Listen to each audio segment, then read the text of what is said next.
Podemos abrir então em Mateus 21, 33. E vamos ler a palavra de Deus. Podemos ficar de pé. Diz assim a palavra. Atentai noutra parábola. Havia um homem, dono de casa, que plantou uma vinha. Cercou-a de uma sebe, construiu nela um lagar, edificou-lhe uma torre e arrendou-a a uns lavradores. Depois se ausentou do país. Ao tempo da colheita, enviou os seus servos aos lavradores para receber os frutos que lhe tocavam. Os lavradores, agarrando os servos, espancaram a um, mataram a outro e a outro apedrejaram. Enviou ainda outros servos, em maior número, e trataram-nos da mesma sorte. E por último, enviou-lhes o seu próprio filho, dizendo: A meu filho respeitarão. Mas os lavradores, vendo o filho, disseram entre si: Este é o herdeiro. Ora, vamos, matemo-lo e apoderemo-nos da sua herança. E agarrando-o, lançaram-no fora da vinha e o mataram. Quando depois vier o senhor da vinha, que fará àqueles lavradores? Responderam-lhe: Fará parecer horrivelmente a estes malvados e arrendará a vinha a outros lavradores que remetam os frutos dos seus devidos tempos. Perguntou-lhes Jesus: Nunca lestes nas Escrituras? A pedra que os construtores rejeitaram, essa veio a ser a principal pedra, angular. Isto procede do Senhor e é maravilhoso aos nossos olhos. Portanto vos digo que o reino de Deus vos será tirado e será entregue a um povo que lhe produza os respectivos frutos. Todo o que cair sobre esta pedra ficará em pedaços, e aquele sobre quem ela cair ficará reduzido a pó. Os principais sacerdotes e os fariseus, ouvindo estas parábolas, entenderam que era a respeito deles que Jesus falava. E conquanto buscassem prendê-lo, temeram as multidões, porque estas o consideravam como profeta. Logo no início, antes do nosso texto, algumas Bíblias têm uma frase, um título pequeno, acerca do qual nós lemos. O texto hoje, então, é uma parábola. Algumas das nossas Bíblias têm este termo aqui, a parábola dos lavradores maus.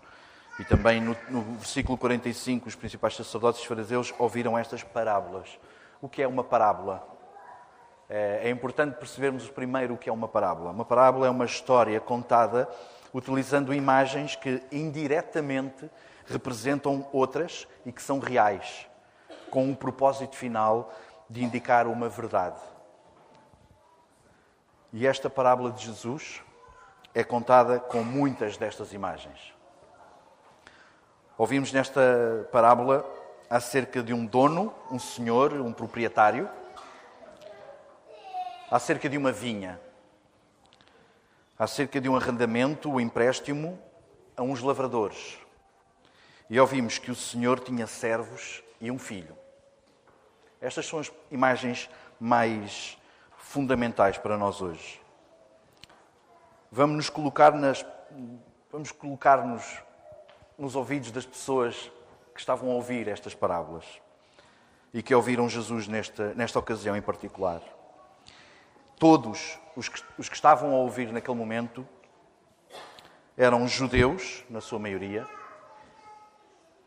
que por toda a sua vida tinham sido inundados com o que nós chamamos de Antigo Testamento. Algumas das imagens indiretas que Jesus utilizou são conhecidas por estes ouvintes. Por exemplo, quem é o proprietário da vinha? Quem é o dono da vinha? Para os judeus, eles sabiam o que é que Jesus estava a dizer. Quem é o dono da vinha? É Deus. É o único Deus. O que era a vinha? Para os judeus, o que era a vinha? Para nós já não é tão fácil imediatamente reconhecermos. Já não somos judeus. Para os judeus era fácil. Vinha era o povo de Israel. Nós lemos acerca disto, antes disso, acerca disto, as pessoas que estavam a ouvir Jesus perceberam logo que estavam a ouvir alguma coisa relacionada com Deus e com Israel. Já lemos hoje, então, no capítulo 5 de Isaías. A irmã Lina leu para nós uma das passagens, Isaías no capítulo 5. E eu vou citar alguns destes versículos que vão ser úteis para nós agora. Se nos recordarmos do que lemos agora em Mateus 21, capítulo 5 de Isaías diz assim, versículo 1. O meu amado tem uma vinha num outeiro fértil. Isto é Isaías. Estamos no Velho Testamento, no Antigo Testamento, os judeus sabiam que já tinham ouvido falar sobre a vinha. Cercou-a, versículo 2, cercou-a, limpando-a das pedras, plantou-a de excelentes vides e edificou no meio dela uma torre e também construiu nela um lagar. E esperava que desse uvas boas, porém deu uvas bravas. Versículo 5. Agora, pois, vos farei saber o que hei de fazer à minha vinha. Tirarei a sua sebe para que sirva de pasto. Derrubarei a sua parede para que seja pisada. Versículo 7. Porque a vinha do Senhor dos Exércitos é a casa de Israel. E os homens de Judá são a planta das suas delícias. Vemos muitas semelhanças entre os dois textos, entre Isaías e Mateus, não é? É natural então reconhecer que tanto Jesus como os ouvintes destas parábolas estavam a par daquilo que Isaías tinha escrito. Todos eles sabiam quem era o dono e quem era a vinha. O que era a vinha? A vinha era todo o povo de Israel. E a profecia dizia que a vinha seria devastada. Há quem não considere que Jesus estivesse aqui a falar para todo o povo de Israel. Todo o povo de Israel. Que talvez esta condenação não seja para todo o Israel, mas apenas para os líderes. É evidente que a reação, na segunda parte deste texto, depois da parábola, a reação evidente aqui é dos principais sacerdotes e dos fariseus, que eram parte do conjunto de pessoas que escutaram Jesus. Mas esta segunda parte do texto também diz que Jesus lhes disse no verso 43, o reino de Deus vos será tirado e será entregue a um povo que lhe produza os respectivos frutos. O reino de Deus será tirado para depois ser dado a outro povo? Como é que isto funcionaria? Há uma explicação melhor. Esta vinha era o próprio povo, era o próprio reino de Deus e Jesus veio agora avisá-la que está prestes a ser reclamada pelo Filho. O que lemos aqui é que Jesus pegou naquilo que Isaías tinha escrito para lhe dar o sentido mais verdadeiro e mais completo.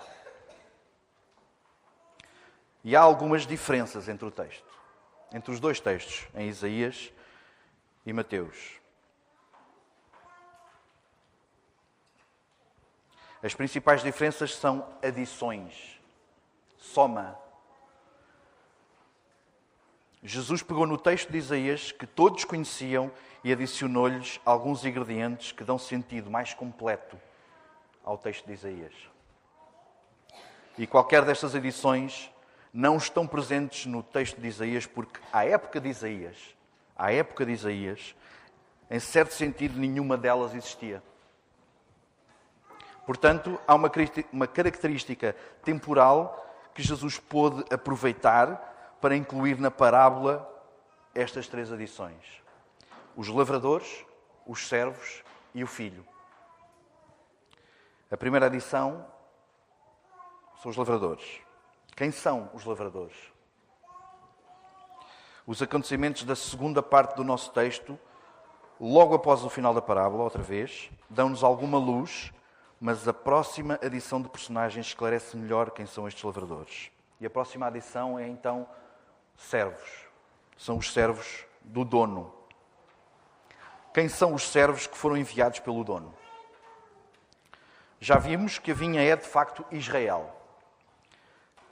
Quem são os personagens reais que são representados pela imagem direta dos servos de Deus e que ele tinha enviado para ir fiscalizar o reino de Israel? Quem são os personagens reais que Deus tenha enviado a Israel? São os profetas. Os servos são os profetas. E era também aceito entre todos que profetas que Deus tinha enviado a Israel tinham sido maltratados e rejeitados. Às vezes pelos reis de Israel, muitas vezes pelos reis de Israel e muitas vezes também pelo próprio povo. A adição dos servos na parábola de Jesus é fiel à adição que Deus foi fazendo ao próprio Israel. A história de Isaías não tinha servos nem lavradores que quisessem aproveitar-se dela. A parábola de Jesus inclui estes personagens porque a história do povo de Deus também foi incluída. A adição dos servos permite então também que possamos identificar quem serão os lavradores. Os profetas foram rejeitados e maltratados, e quem os rejeitou e maltratou fica ligado aos lavradores. É simples. Os lavradores são todos os que rejeitaram os profetas de Deus. E a última adição, a terceira, é a principal, é a inclusão do filho do dono da vinha. Jesus incluiu na parábola acontecimentos que não tinham acontecido ainda. Os servos tinham sido rejeitados e maltratados. Esses eram acontecimentos que todos, com certeza, acharam que tinham cabimento na história. Seria possível e teria cabimento que alguém que recontasse o texto de Isaías o fizesse e incluindo a história dos profetas enviados por Deus ao seu reino e também a inclusão histórica daqueles que os tinham rejeitado. Quando Jesus inclui o filho na parábola, quando ele adiciona o filho à parábola, aos ouvidos de quem o está a ouvir, ele já está a contar outra história. Essa outra história é também uma nova profecia. Jesus conta que os lavradores mataram o filho. Esta é uma nova história. Para poder provar que esta profecia de Jesus tinha sido cumprida, teríamos de incluir nesta pregação todo o resto do livro de Mateus, provavelmente. Isto não seria praticável agora. Mas vamos folhear na nossa Bíblia. Para a frente, a partir do capítulo 21, temos o capítulo 22 e 23. Podemos folhear, talvez pelos títulos, fiquemos com alguma melhor ideia. No capítulo 22 e 23, Jesus mantém-se neste diálogo com os líderes do povo de Israel, com os representantes de todo o povo de Israel. No capítulo 24, este diálogo já não está cá. Jesus faz o seu sermão profético, que vai até ao final do capítulo 25. E no capítulo 26, temos o início dos acontecimentos novos, desta história nova, que levarão à morte do filho. No capítulo 27, podemos abrir no capítulo 27, Jesus aparece aí entregue a Pilatos. E a partir do versículo 15, Mateus 27, 15, diz assim, eu vou ler. Ora, por ocasião da festa, costumava o governador soltar ao povo um dos presos, conforme eles quisessem. Naquela ocasião, tinham eles um preso muito conhecido, chamado Barrabás.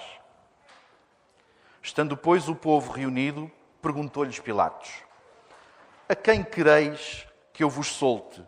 A Barrabás ou a Jesus, chamado Cristo? Porque sabia que por inveja o tinham entregado. Vamos saltar para o versículo 20. Mas os principais sacerdotes e os anciãos persuadiram o povo a que pedisse Barrabás e fizesse morrer Jesus. De novo perguntou-lhes o governador: qual dos dois quereis que eu vos solte? Responderam-lhe eles: Barrabás. Replicou-lhes Pilatos: que farei então de Jesus chamado Cristo? Seja crucificado, responderam todos. Que mal fez ele? Perguntou Pilatos. Porém, cada vez clamavam mais: seja crucificado. O que foi feito ao filho do dono da vinha? O que é que foi feito ao filho do dono da vinha? Neste texto, ele foi rejeitado. A partir do verso 27, Mateus conta como é que o filho foi maltratado. E ainda mais à frente, a partir do verso 33, podemos ler aí como é que o filho foi morto.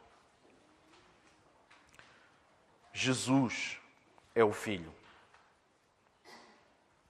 desta história. Jesus é o filho que foi rejeitado, maltratado e morto. Há uma palavra deste texto da rejeição de Jesus que quero explorar aqui um pouco. Voltemos ao capítulo 27, ainda no versículo 22, ainda quando Jesus está a ser entregue a Pilatos. No versículo 22, Pilatos replica: que farei então de Jesus chamado Cristo? Seja crucificado, responderam todos. Esta palavra todos. Quem é que respondeu? Todo o povo de Israel. Respondeu que queria ver o filho do dono da vinha crucificado. Todos. Agora voltemos à parábola de Jesus. Mateus 21. Quem é que está a ser condenado? Não são apenas os sacerdotes, os fariseus e o resto dos líderes do povo. São estes, nesta ocasião, em representação de todo o povo. Por isso é tão relevante que no verso 41 tenham respondido a Jesus que os lavradores mereciam era que o Senhor os matasse de uma forma horrível e que arrendasse a vinha a outros lavradores que lhe remetam os frutos dos seus devidos tempos. Esta parte é também uma profecia que no verso 43 Jesus concretiza. Podemos ver no verso 43. Portanto, vos digo que o reino de Deus vos será tirado e será entregue a um povo que lhe produza os respectivos frutos. No verso 42, Jesus lembra uma porção do Salmo 118. Eu vou ler, não precisam de abrir, o texto está à vossa frente, é exatamente igual. A pedra que os construtores rejeitaram, essa veio a ser a principal pedra angular. Isto procede do Senhor e é maravilhoso aos nossos olhos. E no verso 44, Jesus alude a profecias muito conhecidas e que eram familiares, novamente, aos ouvintes. Isaías 8,14. O Senhor será pedra de tropeço e a rocha da ofensa às duas casas de Israel. Isto é o que Isaías fala e que Jesus alude aqui no versículo 44. E o versículo 44 também alude a outra profecia, em Daniel. Diz assim, Daniel 2:34. Uma pedra foi cortada sem auxílio de mãos. Feriu a estátua nos pés de ferro e de barro e os esmiuçou. Sabemos o que representa esta estátua. Esta estátua representa vários reinos. No versículo 44, ainda em Daniel 2, o Deus do céu suscitará um reino que não será jamais destruído, eterno. Esmiuçará e consumirá todos estes reinos, mas ele mesmo subsistirá para sempre. O filho foi rejeitado, maltratado e morto, exatamente para que, à vista destes lavradores maus, ele possa ser visto uma pedra rejeitável. E para que os lavradores maus possam achar que a vinha podia ser finalmente conquistada e que a herança do filho do dono podia ser roubada. Mas é exatamente neste ato voluntário de Jesus, a sua morte, que o Filho se coloca a si próprio como uma pedra angular, como uma pedra de fundação do reino de Deus, que é a sua vinha. Jesus reclama para si a vinha e retira a Israel. E ele é o Filho que reclama a vinha para si e a entrega ao povo de Deus, conforme no verso 43. Será entregue, é o que diz Jesus, será entregue a um povo que lhe produza os respectivos frutos. Será entregue a um povo que frutificará. Quem é este povo que produz frutos? Quem é este povo que produz frutos? Os judeus já não sabem, mas nós sabemos. Algum tempo depois, só para nos situarmos, algum tempo depois de dizer esta parábola, no início da Páscoa, Jesus, quando está reunido com os seus discípulos, fala muito. E no livro de João, capítulo 15, também podemos abrir, se formos rápidos. João capítulo 15, alguém se lembra de qual é esta passagem? Videira verdadeira, obrigado, Pastor Filipe. Videira verdadeira. Vamos ler. Versículo 1. Eu sou a videira verdadeira. Quem está a falar? Jesus, é o Filho. O Filho é a verdadeira videira. E o Pai é o agricultor, novamente o dono da vinha. Versículo 4. Deste mesmo capítulo 15 de João. Como não pode o ramo produzir fruto de si mesmo se não permanecer na videira, assim nem vós o podeis dar, se não permanecerdes em mim. Eu sou a videira, vós os ramos. Quem permanece em mim e eu nele, esse dá muito fruto, porque sem mim nada podeis fazer. Quem é o povo que produz fruto? Vamos abreviar? A Igreja de Jesus. O povo que dá fruto é a Igreja de Jesus. A Igreja é um povo eterno, como já vimos, não terá fim. E que habita na vinha eterna, porque está preso à videira. Porque está preso à videira, ela é eterna e dá muito fruto. Sim, é possível relacionarmos com a parábola de Jesus pensando em nós como potenciais lavradores. É possível. E pensar assim, quem for lavrador e pecador contra o dono da vinha, contra o seu filho, que a reclamou para si, receberá o castigo eterno. É possível. Nós somos pecadores. Mas agora é também possível fazermos nossas as palavras de Jesus. Em João 15. Não podemos dar fruto se não permanecermos na videira, que é Jesus.